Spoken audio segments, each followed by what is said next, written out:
Well, toss that rusty old grill into the lake and set the Barca Lounger on fire. You are now entering the Dadward Spiral.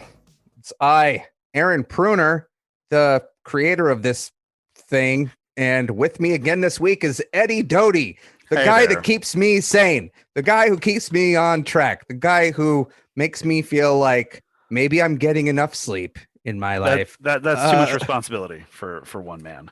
On Twitter, I'm Aaron Flux. On Facebook, I'm Aaron W. Pruner. On Instagram, I'm Aaron W. Pruner. You can find Dadward Spiral online at dadwardspiral.com or at Dragon Wagon Radio, who still, they got merch. If you want to buy a COVID-19 mask with a picture of me falling in the silhouette of my daughter to wear on your face, those are available, as are shirts and coffee mugs. I have way too many coffee mugs in my house. I just got a Ted Lasso coffee mug in the mail, which was nice. Eddie, where can people find you? Kirby.matrix, Twitter. That's about it. I'm honestly like, that's the only place I do anything on. I'm a bad social media person. I'll say this. I'm on another podcast called Plunders and Blunders. It's a D&D actual play podcast. I've been on that for a couple of years now, and we're wrapping up. We're in our home stretch. We've got, I think, 2 more months worth of episodes before the big finale. So I'm gonna start plugging that at Plunders Blunders on Twitter, and you can just look for the Plunders and Blunders podcast on anywhere you can find podcasts.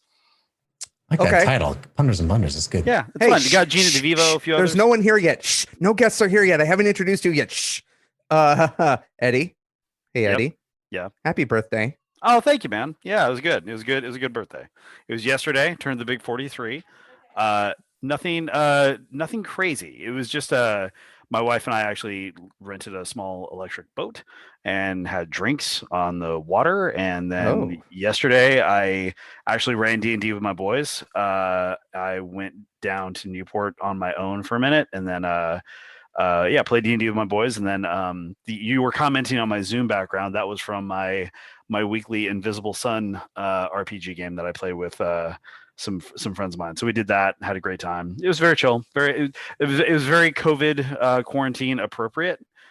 We were pretty much just my wife and I, or just me on our own with masks. Nothing terribly crazy. Well, I feel like he's staring daggers into my face. He's looking very, very suave. Oh, no, our guest today. Yes. I don't know. The beard makes him the beard and the voice just makes him very mysterious. Our guest this week is an old friend of mine who I've known for about 18 years now. Mr. Jeff Cannata is a guy who I didn't even know was into all of, this geek stuff, tech stuff, Dungeons and Dragons stuff. When I met him, he was just a friend / roommate of my friends. But it turns out this guy did the Totally Rad Show. He just recently wrapped up a Dungeons and Dragons show called Dungeon Run. He's been heard regularly on the Slash Film podcast, on a podcast called We Have Concerns. I remember there was like a beer commercial he was in at one point where he was standing by a train and like everything got all icy, and he I think had like a romantic kiss with a girl. There's been a lot that this man has been involved with, and I would like to thank Jeff Cannata for showing up, because he was one of the first people on Twitter who complimented me on this show title. So good title. Jeff, thank you for coming on the Dadward Spiral. Happy to be here. Happy birthday, Eddie. Oh, thank you. Thank you very much. Yeah, absolutely. Yeah, I kind of subscribe to the Patton Oswalt bit of like, once you get past 30, you only should celebrate a birthday every 10 years. I like that idea. Yeah, and then we get to be 100, you can start breaking laws. And then at 120, if you live to be that long, you become president. It's a good bit. It's a classic. Yeah, it's a good bit. Find it on your local YouTube provider. I feel like we all have to celebrate our birthday this year because it has been 10 years since our last birthday. Based on how time has stopped for everyone. Well, it was crazy because like a year ago, it was so different. A year ago, I was up in San Francisco onboarding with Twitch because that was my contract with them started. And I have friends who live up there. So like for my birthday, my friends met me. We went and got, if you've ever been to the Fisherman's Wharf, they have this really cool crab place. Got a bunch of crab and ate and just hung out with my friends and flew back that evening. And it was amazing. and it's completely different. And then like 3 weeks later, we all went into lockdown. So it just completely different night and day. And even though now we're in this weird phase where it's like, is it starting to get better? No, not at all, but kind of, maybe. I don't know. Like people are getting vaccinated. Like there's still like a lot of uncertainty. Nobody really knows anything. Yeah. And then it's like, okay, maybe this will be the last birthday I celebrate this like this. I guess. I don't know. I can't assume. Nothing's guaranteed. Yeah. You're right on that line. My birthday was on Father's Day. My birthday was on Father's Day last year. So it was like picnic in the park. And all my daughter talked about for like a month was eating raisins in the park. So I'm glad it worked out. Sorry, Jeff, what were you saying? No, I was just pointing out that he was right before we're coming up on a year, right, of COVID. Yeah. And since your birthday was right before, I do have hope that this will be the last birthday you celebrate. You were like one of the last people to celebrate a birthday in COVID. The rest of us have already had our COVID birthdays. Yeah. So hopefully yours is the last like that. I hope for a year from now, we're all looking back and going, man, that was weird. Yeah, I think it's going to be part of our lives, for in some form, but at least we'll be able to get back like 80% of normal. Like I'll be happy with 80% of normal. Well, Aaron and I were talking before you got here, Eddie, that about being sick, and the last year I've gotten sick 0 times, which is way down from since I had kids. Like I was constantly sick after I had kids. Right. And I'm kind of in this feeling of like, maybe I'll just always wear a mask. Maybe that's just what I'll do now because maybe I'm not worried about COVID, but it sure is nice not getting colds either. Yeah. Yeah. We went to Japan in 2016 and it's just a thing people do because of just being courteous, not sharing their germs with other people. Yeah. I don't know. I feel like that's going to be happening in our household for a while. It is crazy because like I went to Comic-Con every year since like 1993. I've gone to Comic-Con every year, and like I was very adamant about never missing a year. It was kind of like just especially now at our age, like it's we have people who go there for professional obligations. So for some of us, it's a time to connect with people who we normally don't get to see, and I miss it, and I will go back to it. But I'm trying to think of a world in which 150,000 people in San Diego, mass or no, are just like shoulder to shoulder. Yeah. You know what I mean? And like, and not be filled with anxiety. If you're not already filled with anxiety around that talking about it, I know, right? Jesus. Yeah. Yeah. No, that's true. It's I read a tweet, almost a year ago, like, right in the first couple of months of quarantine, I read this tweet that has stuck with me, and I've said over and over and over. I don't know who wrote it, but it has stuck with me. And it was, it's easier to go into quarantine than it is to come out of it. Yeah. And I think that's so true. It's like, it's really, turns out to be really hard once you start doing it to not do it anymore. And I don't think we're there yet but even when it is time to come out of quarantine, I think I'm going to be hesitant. And just my feeling about other people is different. Yeah. Right. 100%. Yeah. And you were talking earlier about the long lasting effects of it. And I just keep thinking about how, and we've talked about this on the show before, how this is going to impact our kids, because there's a developmental aspect of social interaction. Oh, big time. With other kids. Yeah, man. And I've talked about this before. My daughter has made it vocally clear she hates all other kids and she hates the son. And she's her father's daughter. Yeah, no, that's true. I had to sometimes make promises to her that the park will be completely empty when we go, or else I won't even be able to get her into the car. How are you going to make that happen? I don't. I mean, I tell her we can't control other people. I just got to go to the park when it's low traffic. But I'm going to actually 2:00 in the morning. Get up. We're going to the park. Yeah, let's go. Let's bring our flashlights, mining helmets. Let's go spelunking. You want to go scooting in the park? Now's the best time. It makes me feel so bad though, because I see certain behavioral things in her that bring me back to my antisocial childhood, which just is like, fuck, I see the reflection. Is she learning this from me, or is it just hardwired into her DNA to not like other kids? I don't know where she learned that from, but I feel like COVID is not helping that at all. I think, on a macro scale, one of the wild things about being a parent, especially of two kids, where you see differences in them, is that the whole notion of nature versus nurture is like right in front of me. Yeah. This thing of, you raise both kids in the same way in the same house, and yet they're completely different personalities. Yes. Yeah. And you go, what, there are behaviors that I'm witnessing that I know weren't learned, right? There's something innate in this creature that made them do this thing. One of those things is my daughter, who's younger than my son. My wife and I made a huge effort not to do any gender normative toys or impose anything on her. You're a girl, you should wear pink, any of that crap. And yet she wants the dolls, wants to play house with the dolls, cares for the dolls. Like, we didn't introduce that. We didn't suggest that. It kind of made it hard for her to do it in a certain respect, because weren't buying her dolls and stuff. So she was using other stuff. It's like, oh, there is something on a physiological level that is different between boys and girls, Yeah. I mean, hormones exist like in that time, and color receptors. We did, we have two boys, and our daughter's our youngest. And with her, we both kind of made a thing. Like, we will have the pink frilly ruffle butt stuff, but we will also have like a lot of grays and greens and neutral colors and toys, especially when it comes to play.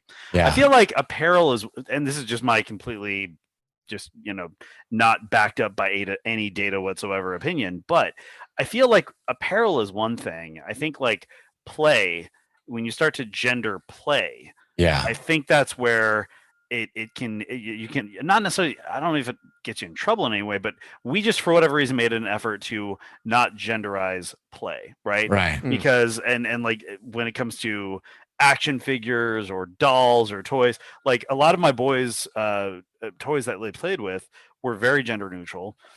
They kind of skipped the action figure phase by and large. A lot of the stuff it's like at a young age they were doing like Paw Patrol, and then it leaped to like Nerf gun and engineering STEM stuff and D&D and some other things. And we just sort of, whereas for me growing up, a child of the 80s, and the Reagan era deregulation on commercials can actually just be 30 long toy commercials, was very much a product of the 8-inch G.I. Joe size action figure, the Transformers, all this other stuff.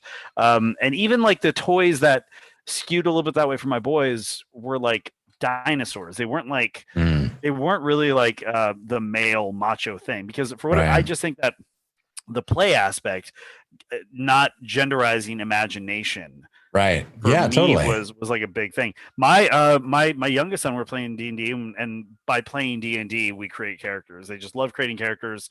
They do like 30 actual minutes of gameplay, and then they want to roll new characters, and that's fine. But my youngest son Riker was like, can I be a girl? I'm like, sure, you can be a girl. I don't care. Like, you can be like, and I'm like, and honestly, buddy, some of these species, you can't really tell the difference between male and female anyway. Like a turtle male versus a turtle female, I don't think you're going to get a lot of, you know what I mean? Where's an Aarakocra's genitals? Stop. Yeah, exactly. Stop. Slow down. Stop. Okay.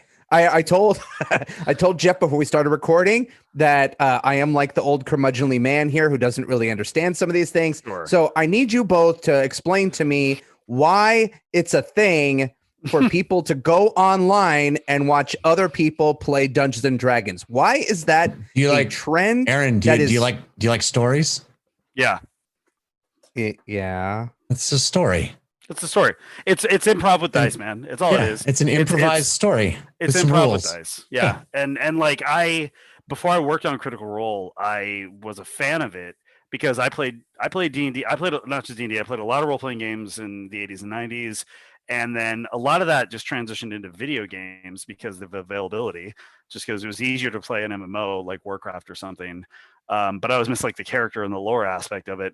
And then around 2014, people, earlier than that, 2012, I think people started like streaming or like collaborating for like online play. And it reminded me of how much I missed it, how much I missed like that mix of crunchy game mechanics with the character improv, like, because I did improv in high school, and like I missed that performative aspect of it. And then whether it was the Adventure Zone or some of these early ones, and then Critical Role, the big for me, the viral explosion of it was when people started clipping from the streams, because not everybody has like, and this is something we tried to solve for when I worked at Legendary, was not everybody has time for a 3-hour, 4-hour game in their lives, but the clips. If I see enough of these funny little clips, or cool little clips or cool little moments that I can kind of sort of understand, then I'll be more and more incentivized to like, okay, I'm going to clear some time and I'm going to have this destination thing. And then the other part of it, if it's more often than not, they're live, tuning in for live programming and having that communal experience, I think is very powerful. Just like a football game is essentially the same value proposition in terms of time commitment than your average live stream D&D game. People like, that's why live sports do so well, because you can't DVR the game. You can't like, you know what I mean? Like you have to be part of the conversation, and of the moment it loses value as soon as it's over.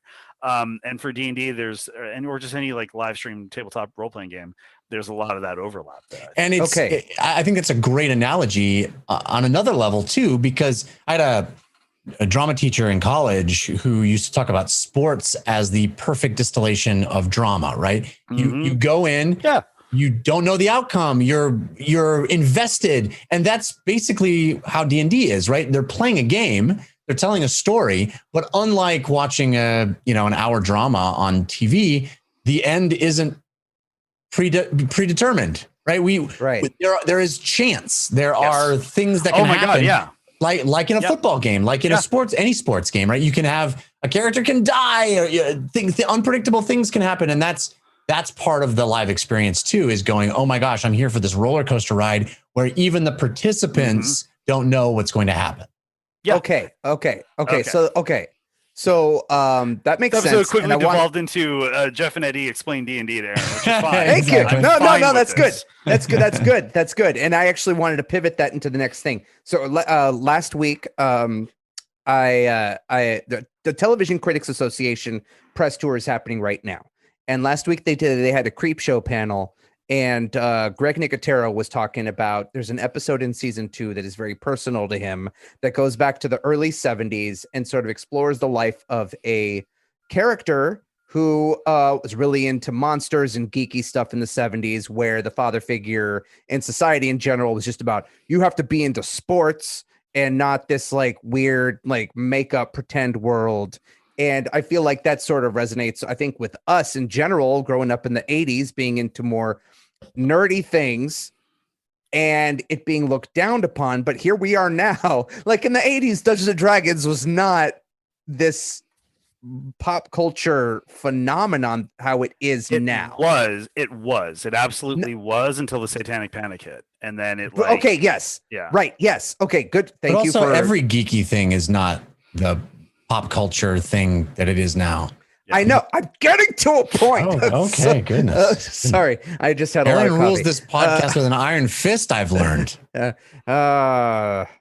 What was I saying? Oh, yeah. Okay, so here we are now. We're dads. It's now sort of cool to be a nerd, and I'm curious from your perspectives as parents, how do you communicate this thing that is a huge part of your identity and a huge part of your formative years now to your kids? Because I know Eddie was talking about doing D&D with his kids a lot, and I think about this for when my daughter might be old enough for me to try to introduce her to things that were big in my world, growing up, and see how she either does or does not take to it. I think that's an Eddie question, because my kids are a little too young. I have a 4-year-old and a 2-year-old. So they're a little too young for D&D. But have you put thought into this? I definitely hope that they do that. I have lots of board games. I mean, you can see some of the board games behind me, but there's a whole other room of huge shelves of board games. And in the living room, we have a bunch of board games as well. And my son has said, Daddy, can we play that? And obviously the game is way beyond his capacity at this point, but we pull the games out and we open them up and he plays with the components and moves the little bits around and stuff. And so I'm hoping that just sort of nurturing that curiosity will lead to some of that. But I think Eddie could probably talk better about this. You're not. Listen, everything you're doing is exactly right. Like my kids only recently came into D&D, and I have a 10-year-old and a 6-year-old, so I never pushed it. I have a like any good D&D player or role playing game player, I have dice, and the kids are always asking questions about dice, like why are there so many sides on this?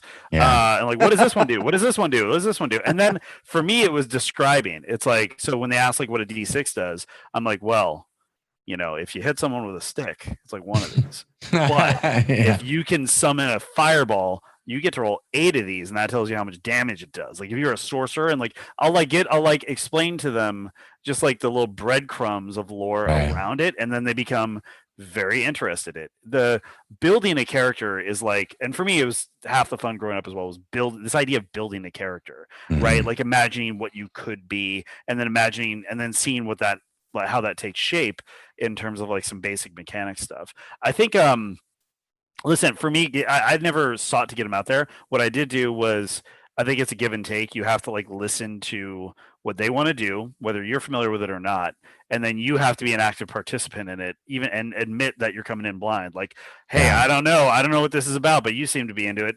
I've never played Pokemon. This is like a big, like either the card game or the video game. I've never played Pokemon. My kids fucking love Pokemon, and so I'll go in there and I'll just sit with them while they describe what every single one does, and I ask questions, and I listen, and then that way, when they ask me questions, they have a pattern of behavior to emulate. So when they ask me about the things I'm doing, then I can give them that, and they have it conditioned to them, like, okay, I talked, so now I get to listen, and like for instance, and it's been super revealing, like to see what they do with the gameplay, which I'll talk about later. But like it's been so fascinating to see how they internalize the game mechanics and the story and how they make it their own. But that's the basics of it. That's just so profound, though. Oh, sorry. Go ahead. No, I was just gonna say, just to add to that, I had an old boss who passed away a few years ago, and I went to his funeral. And at his funeral, his daughters got up, who are adults now, but they spoke beautifully about their dad. And the thing that I will never forget is they stood there and they said, the thing I loved about my dad is if it was important to us, it was important to him. Yeah. And I like that, locked onto that in my head. And I think about that every day when I'm with my kids. Like if it's important to them, it's important to me. Yeah. And I mean, that's even a part of what I was going to say is, I remember growing up and being so enclosed in this world, this imaginative world that I created for myself, that was kind of this safe space away from the abuse and bullying that was happening right outside my door, that there was no room for that type of communication with adults in my life.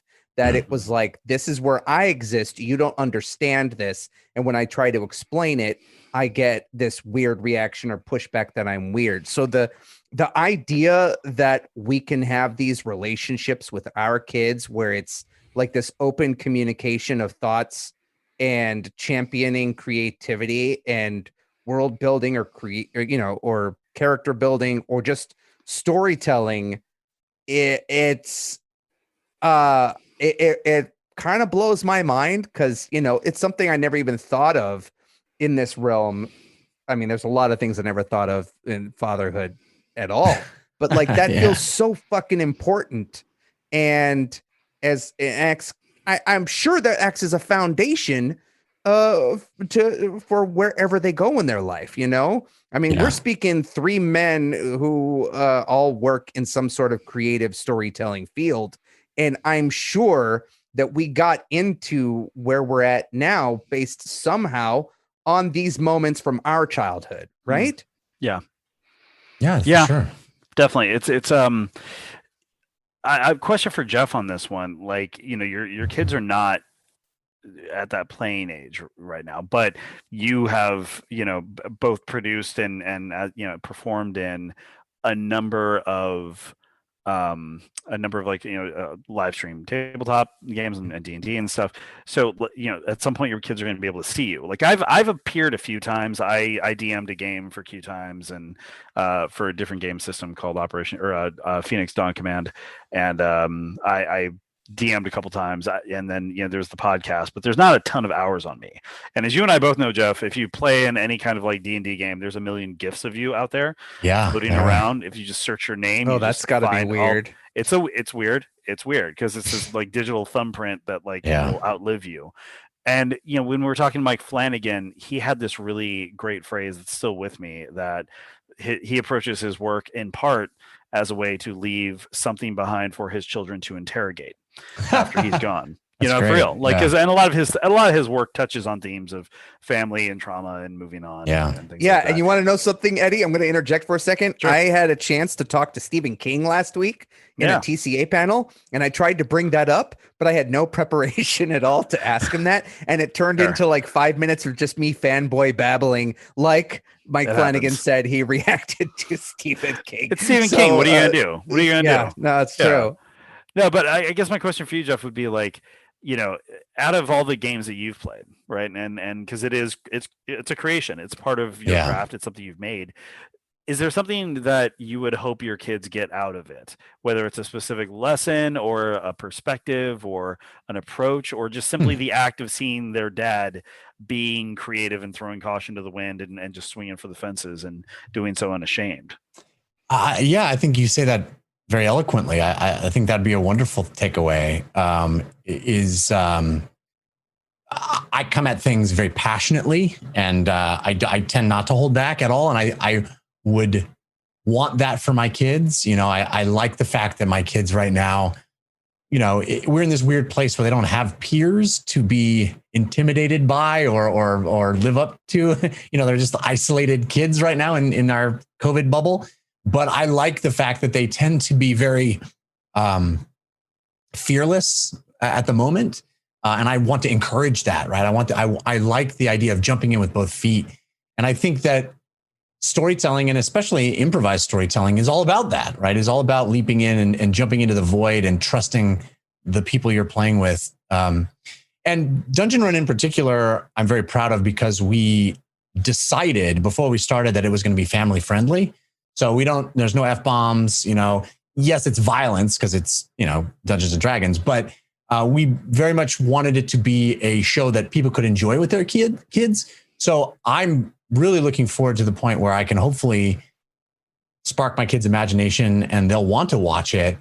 And I think that our show has a lot of great themes. I mean, we end every show with the phrase "humankind be both," which is kind of like I think the theme of the show is like, it's about these heroes finding out that they're heroes and figuring out what being a hero is. And, one of the things we mandated at the start of that show was like, we're not going to have any evil aligned characters, right? It's going to be a show about heroes. It's going to be a show about people who are trying to do good in the world. And so, in that sense, like, I think I definitely have a hope that my kids will want to watch that, or at least, even if they don't want to watch Dad for 300 hours. Nobody does. I don't think anybody wants to watch Dad for 300 hours. That they will at least glean the positivity of it and the camaraderie of it, and I think there's something very beautiful about D&D, because there's this concept I talk about a lot, which I did not invent.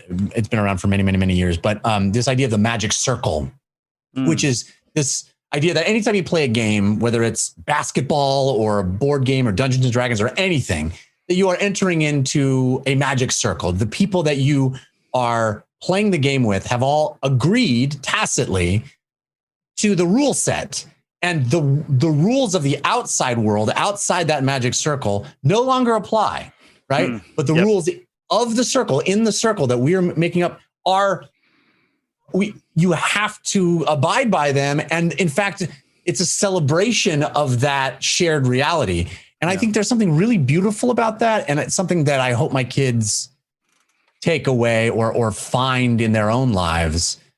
This notion of trusting the people around you and putting, D&D works best when you're trying to make everybody else look cool, and it's one of the reasons I like being a DM, is because my job is to facilitate the fun, right? My job is to make you have awesome moments. Yes. And so anyway, all of that is to say, yes, I hope that they hope that they find that, and you never know. You never know what your kids are going to be into. But I feel like there's something there for them to appreciate. I agree. Great question, though. I appreciate you asking it. Yeah, of course, man. Yeah, no, yeah. I come with the silly things. Eddie comes with the hard hitting. Stop it!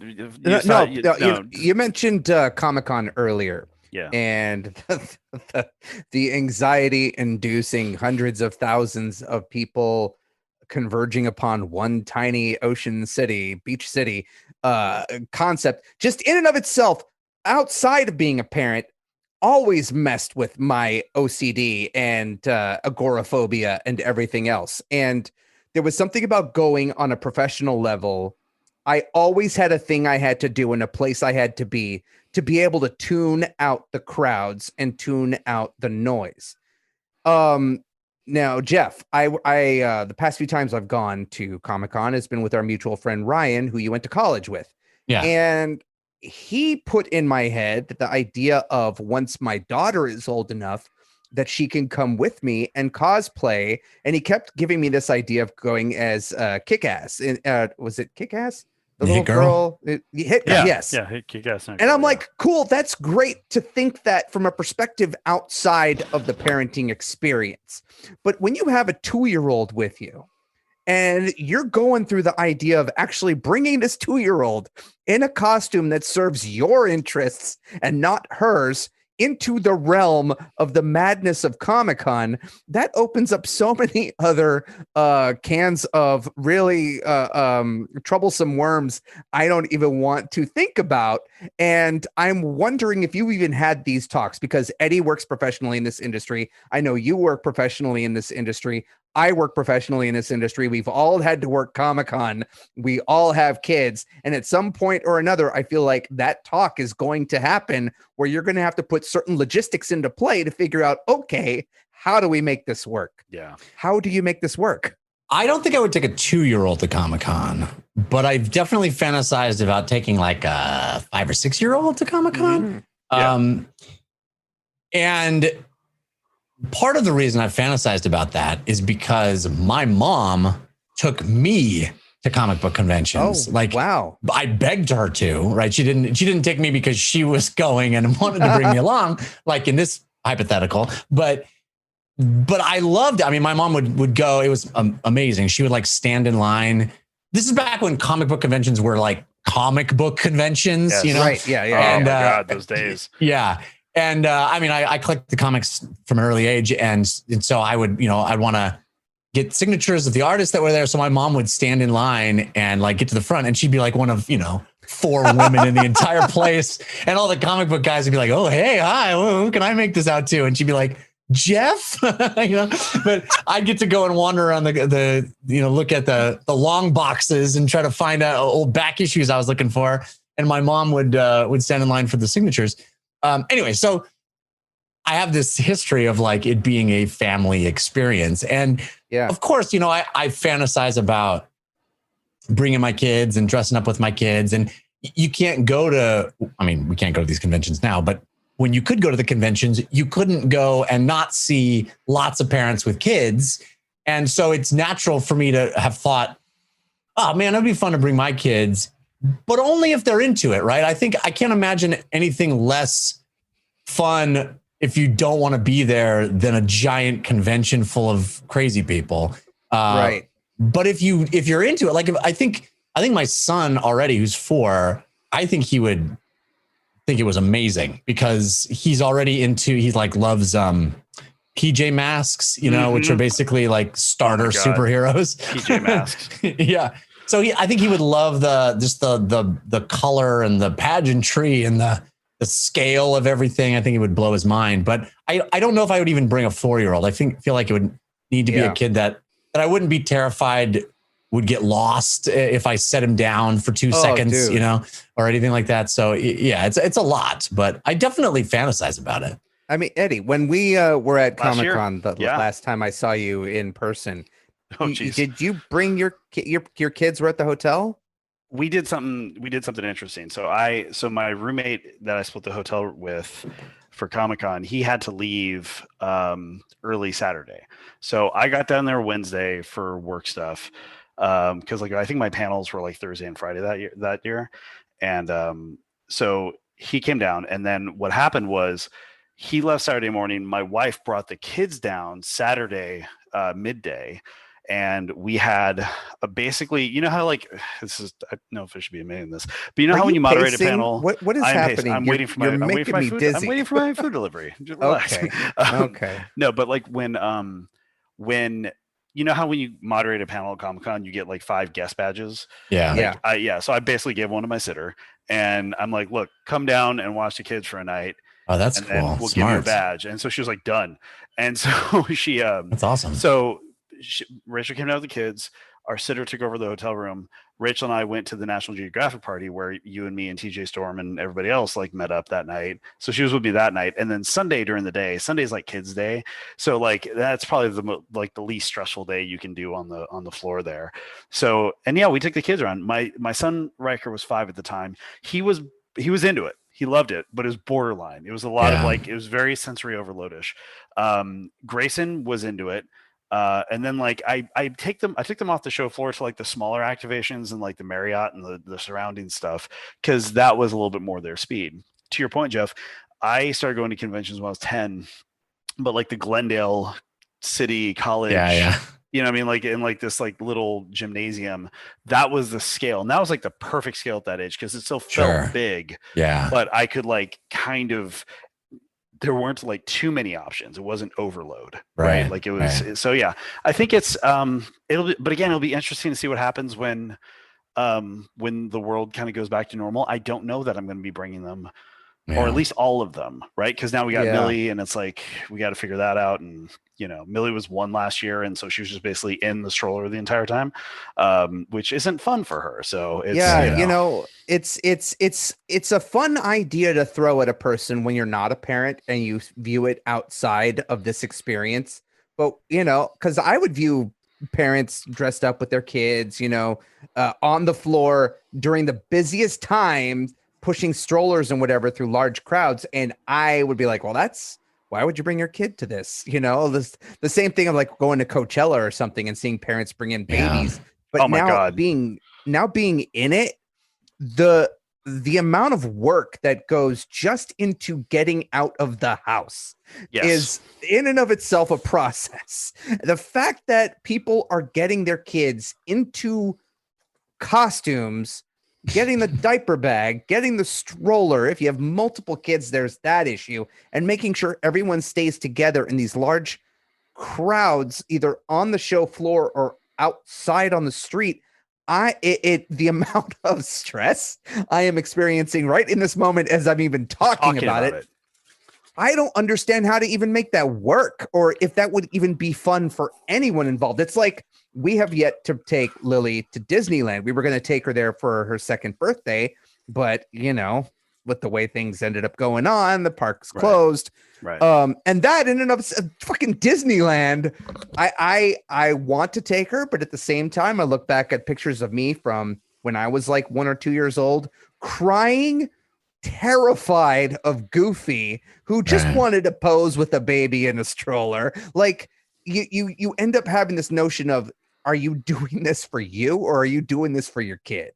And it's something that I've been thinking a lot about recently. And I don't know if I'd ever, if she expresses interest to me, I'll bring her to the convention eventually. But I guess that sort of takes me to the next thing I wanted to talk about, which was, and I was talking to Eddie about this, this culture, fandom, pop culture, geeky shit comes with a fair share of toxicity.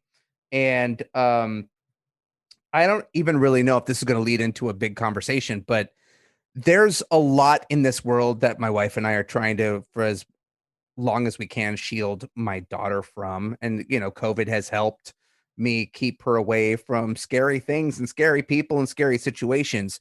But if you're bringing a kid into a convention world or this fandom element of things, how do you communicate the bad stuff that comes with the good stuff to them? Do you understand what I'm asking? I think so.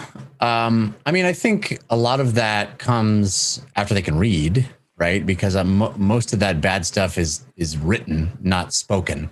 Good point. And usually when you meet people in person, they're pretty nice people. It's only when they are behind a keyboard that their, behavior turns sour. It tends to be the case, at least. Yeah.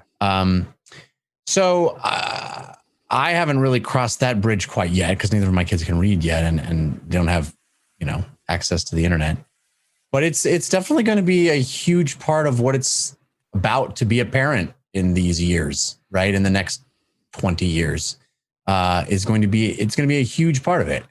And I don't know how to navigate that yet. I think that is going to be a massive learning curve.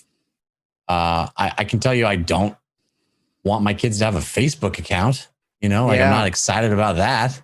But see, Jeff, for you, I think this is an interestingly layered question, because not only do you do hosting work and do you work as a dungeon master and tell stories that way, but you also work in like tech journalism. Like you have reviewed video games and gadgets and have an understanding in that realm as well, which provides a lot of different types of methodology behind and means of communicating, where it's not face-to-face, where it is through text or on a screen. So I think there's like a multi-layered level to this thing. To be honest with you, I'm much more worried about the fact that by the time my kids, in 5 years, when my kids are really in the thick of, becoming aware of the outside world, I don't think we're going to know what's true and what's not. I think we're going to get to, we're post-truth already, but we're really going to be post-truth when every single person will have an app on their phone that can do deep fakes, right? Like every person will be able to do it with a click of a button. I think within 10 years, we're all going to be watching movies starring ourselves, right? It's just going to be so easy that I'll be like, oh, I want Eddie and Aaron and me to be in Raiders of the Lost Ark, and I'm going to cast it, and that's how I'm going to watch it. Like, I think that's going to be completely normal to my kids. Like that any piece of video you see, you will have no idea if it actually happened or not. I think we're already kind of there, where every piece of video are like, is that real? But I think it's really going to happen in the next 5 years. Yeah.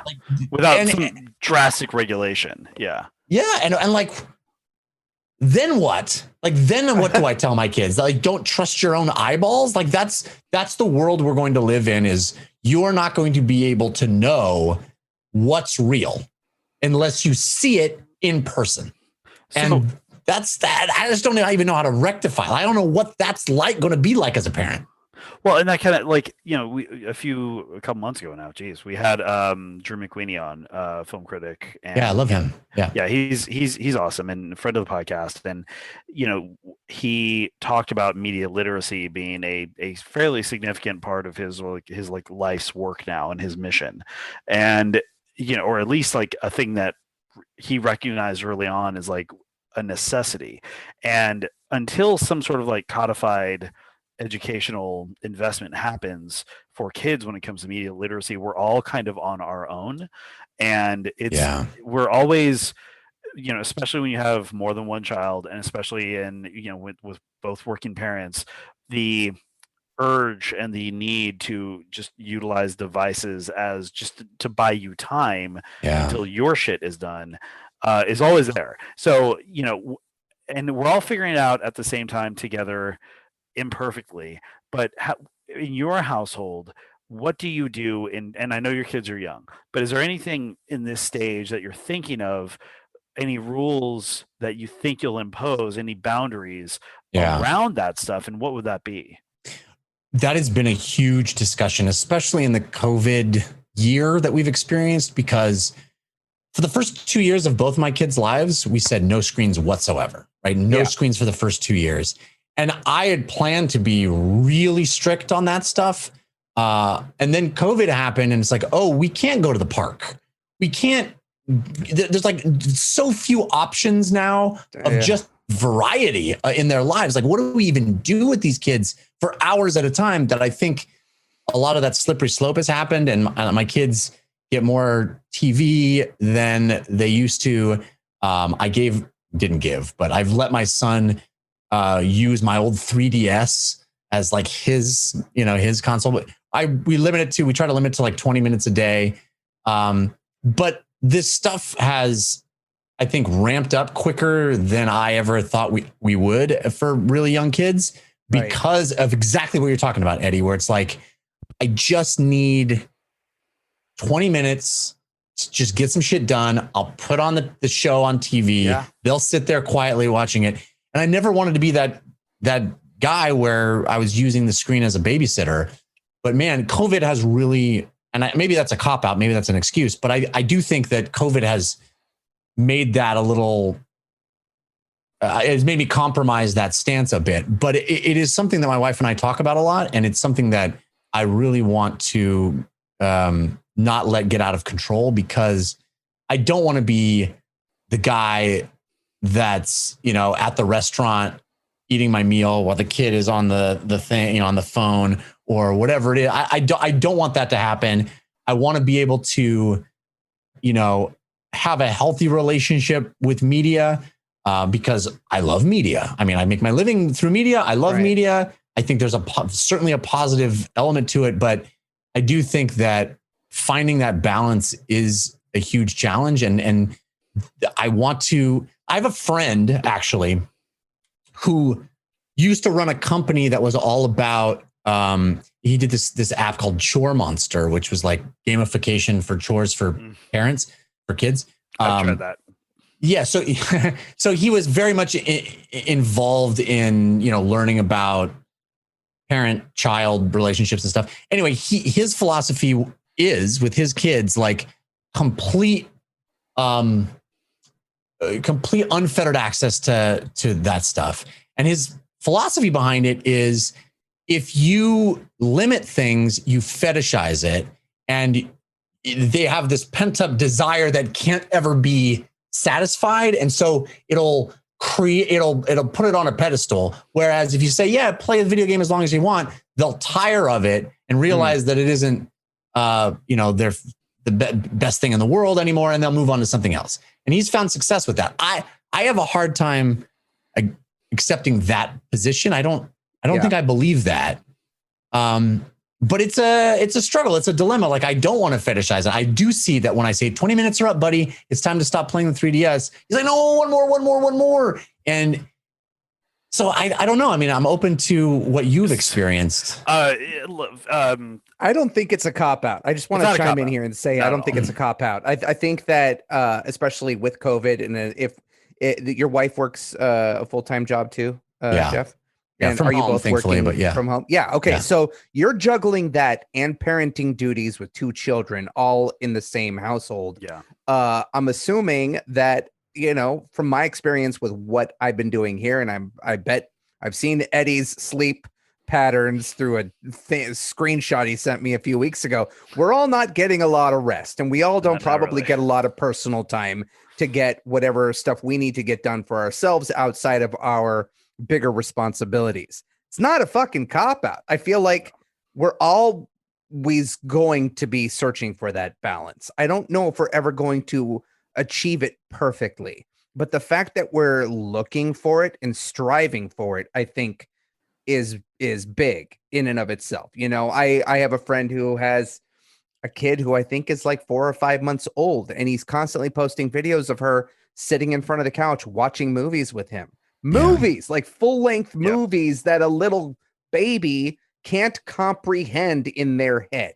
Like I tried that early on when Lily was like 5 months old and she was at home with me, and I had no sleep, and I needed some time on the couch to just not be present. And I put something on, a cartoon on that I thought she'd like, and it was too much, and it overstimulated her and caused a meltdown. Like, these are the things I think we need to figure out, and we figure it out while we're doing it. And with the COVID situation and at-home parenting, it's a constant battle to find that sweet spot.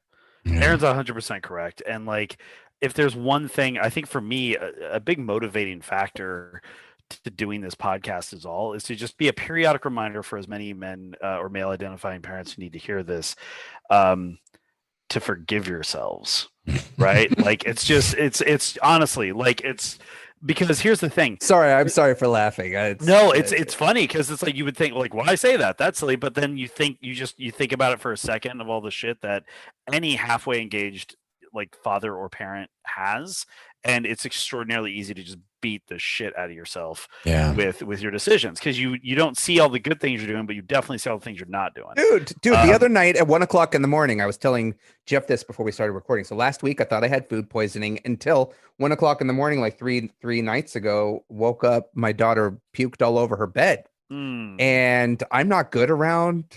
I'm a sympathetic vomiter. Oh boy, yep. You know, but I'm also the guy that fed her snack and made dinner. Yes, yeah. So backstory. A week ago, so I was just violently ill, and my bathroom wall is on the other side of that is the living room, and I didn't know this, but my wife and daughter heard everything, and so then at dinner. My daughter, who is 2 years and 4 months old, at dinner that night said, "Daddy's sick," and just kept going for 5 minutes straight at the table. And I said to her, "Just wait. When you get sick, I'm going to do the same to you." Didn't happen, though, because she got sick, and I beat myself up, and I started interrogating myself as all the things I could have done to make this happen. Well, and that's what we have to kind of get away from it. Like, there's a couple things that I think are just we have to remind ourselves. One is we all read the studies that say, yes, device time and TV fundamentally changes the chemical composition of your child's brain. 100% true. You know what else does? Books. Like any kind of stimulation that's intense and engaged and repeated will do that, right? And also going back to books, you look at what like critics would say in the 1800s or the 1700s, like they would say like, oh, this person reads too many books. They're just reading too much and it's just filling their heads with fanciful nothingness. It was often especially used to criticize young girls. Was like they're reading too many books. So like the fact of the matter is, to do anything professionally in our world now, you need not insignificant literacy on an array of different devices. Yeah, so that's true. What I try to do, and I don't succeed nearly as much as I'd like with this, but what I try to do is not because we have the floodgates are open on device time. We have some hard things around sleep, and we more so like look at trends, and we just approach it from a perspective of balance. If I take the kids to the park or I take them hiking and they run their asses around and they work up a lather and then they're sweaty and they're exhausted and they come home and I have to like scrape them with a spatula to get them into their rooms because they're so exhausted. It's like, kid, guess what? You're playing Switch the rest of the day. You've earned it, man. Like you've absolutely capped that. I really just try to provide balance, and that's all I go for is just balance. If you've had more device time, if our schedules were like Tuesdays, man, guess what? They were on the Switch from the time they finished their homework until about 7, which has happened on a weeknight. Then guess what? Tomorrow you get 15 minutes, or you get like 30 minutes, and then you guess what? We're playing a board game tomorrow night. I think to your point, Jeff, the board games, and not to link it back, but for us, we feel like just a variety of experiences is important, and board games have been a lifesaver in COVID because it gives them something tactile to touch and to think abstractly and to frankly escape in a lot of ways. And I hope if there's, for the sake of the medium, I hope that more people who've had to engage with board games, maintain that practice when COVID lightens up, because I think it's just a benefit overall to families. I wanted to talk about one final thing before we wrap up, and it's video games. And you've already talked about Switch a bit. I've been to E3 once. I know Jeff has gone a lot and covered the events. One of the things that I think early on when I first met Jeff, which was sort of a common thread through the home he lived in was video games. I worked at THQ when his roommate Ryan worked at THQ, and Ryan still works in electronics and in an electronics industry that stemmed from the video game foundation that he started at. And I think this kind of goes back to storytelling, a different type of storytelling, but still storytelling and media. First, Jeff, do you find time to play anything now that you're a dad? Well, I'm fortunate that it's part of my job to play things. So I have that excuse.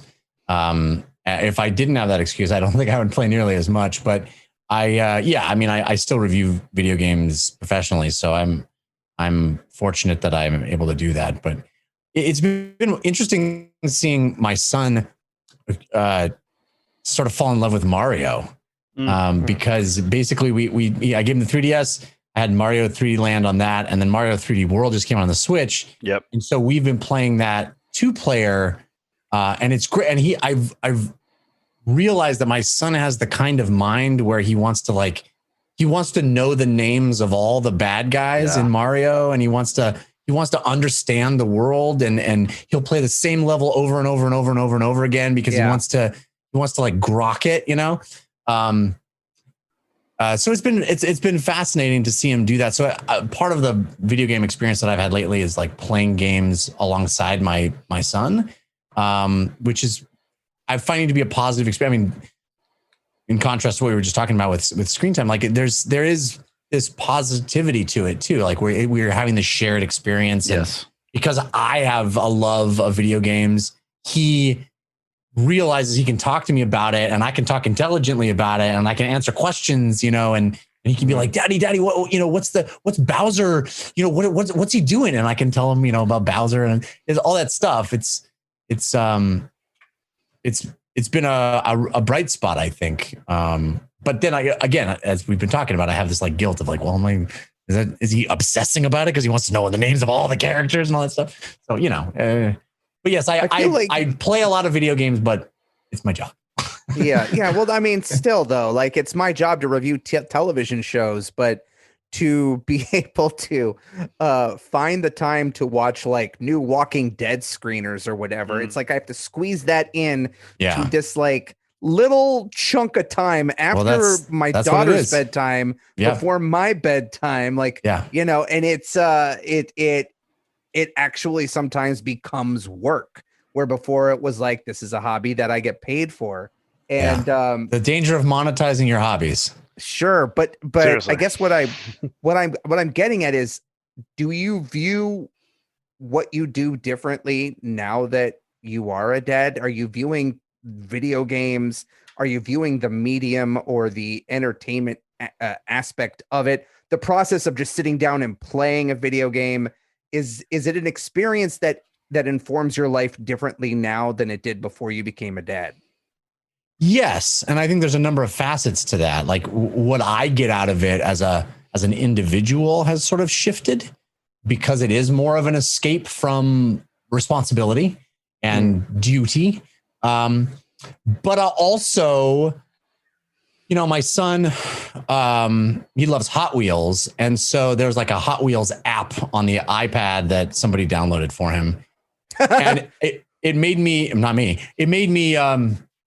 really change my view of a lot of these predatory mobile apps. Oh my God. Because I started to see like all the triggers and all the ways it funnels you into other games and incentivizes you to buy and just like praise on kids. Like it's the fucking Hot Wheels. No, it's not an app for adults, right? It is literally preying on minds that don't understand how they're being manipulated. And so in that sense, like that's not something I ever really thought about before. I looked at these mobile apps in a way of like, well, that's kind of a shitty thing to do, but you know, it's not going to work on me. Maybe it's working on people who have, you know, a addictive personality or something. But then it's like, no, this is intentionally doing this to kids. And I think I'm seeing that through my kids' eyes in a different way. And it makes me a bit angry. And I actually hope that there's some regulation on mobile monetization specifically in stuff that's geared towards kids, because it's really gross how it's done. And it's intentional. Like they know exactly what they're doing. Big shiny buttons that, they put in a place where you would normally push to play the game.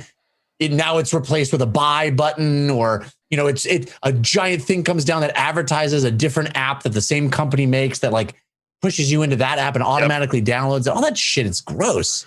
It's pretty gross. Yeah. I've worked a little bit in that field, and trying to, and here's the thing though, is that like, and this, to put a button on it, a lot of that stuff is ephemeral and it doesn't last long. So even like the acquisition, like the top of the funnel acquisition of a new mobile app user, a new game user, it's got a shelf life. It's got a lifetime value that's already pre-calculated, and they know exactly how much they have to spend in arbitrage to acquire that user and get them to play for X number of days before they churn. And those things never last. Like they're just like, the real things that last, the things that stay on your phone and never come off, are the things that like that users have the ability to craft a meaning out of.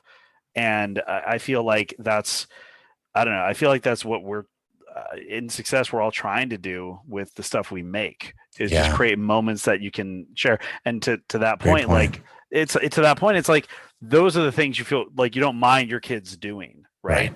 Like because there's depth, and it's not superficial. It's a real human connection. They're engaged. Their imagination is engaged. Yeah, totally. Yeah. So I mean, we should all be so lucky that we get to work on a few of those in our lifetime, right? I agree. Like we should all. That's the goal, I think. Well, okay then. Thank you for your answer. I feel like we're at that time where we're going to be wrapping up the show. And Jeff, thank you again for coming on. It's my pleasure. I'm really glad my little tweet made you make the show, because this was really fun. I was glad on it. It was you and it was Dax Shepard. I don't want to say it was just you, but I'm pretty sure that I was more influential than Dax Shepard. Who's this Dax Shepard person? I honestly, the response I got, especially to the name, it was like, okay, maybe I do have something here. So I really do appreciate you. I think Eddie appreciates you taking the time as well, but I can't speak for Eddie. Eddie is his own person and has his own. I appreciate you, Jeff. If only he were here to speak, Aaron. I know, right? Before we go, Jeff, do you have anything you're working on that you would like to talk about? And also, can you tell people where they can find you if you want them to find you online? Find me.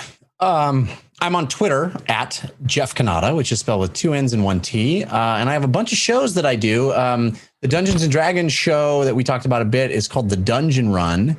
And we have been on a hiatus. I'm hoping that the show comes back really soon. But there's lots of content for you to check out already. I'm very, very proud of that show. You can find it by searching for The Dungeon Run on YouTube or as an audio podcast. I also do a video game review show every week called DLC. You can find that at 5by5.tv/DLC. A movie and TV review show called the /Filmcast, which you can find at /filmcast.com. And I do a science comedy show where you learn about science and laugh along the way. It's called We Have Concerns. You can find it at wehaveconcerns.com. Awesome. I think we all have concerns, Indeed. to nail that home. So, Eddie, it's another episode in the books. We did it. This has been episode number 11 of Dadward Spiral. Once again, you can find me on Twitter at Aaron Flux. I use Twitter the most of all social channels I have. If you want, find me on Instagram at Aaron W. Pruner, Dadward Spiral on Twitter, Aaron W. Pruner on Facebook, dadwardspiral.com, and dragonwagonradio.com/Dadward-Spiral. If you want to go straight to the source, but we're on iTunes, we're on Spotify, we're on Stitcher, we're on iHeartRadio. We're like pretty much everywhere podcasts are. And again, we got merch. Go buy it. That's my pitch. Eddie's Kirby.matrix on places. One place. Was it? You say Twitch and Twitter? Twitter. Twitter. I haven't streamed again, big thank you to Jeff Cannata for coming on the show. We might ask you to come on again. You're a fun chat. Yeah, you're a fun chat. I'd love to. Until then, everyone, thank you for listening. Thank you for tuning in. Exercise kindness in the world, and be excellent to each other. Hey, this is Zen Zenith just sneaking in to say check out the House Show with Zen Zenith. That's me on Dragon Wagon Radio. The House Show is a live concert series featuring stripped-down performances and interviews with amazing singer-songwriters. We do the whole thing in front of a real live audience at a real live house and package the whole thing up into a podcast for you to experience in the ease of your home or car.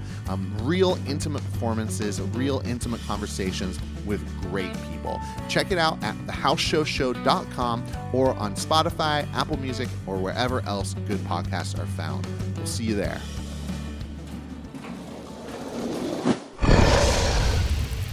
It's Dragon Wagon.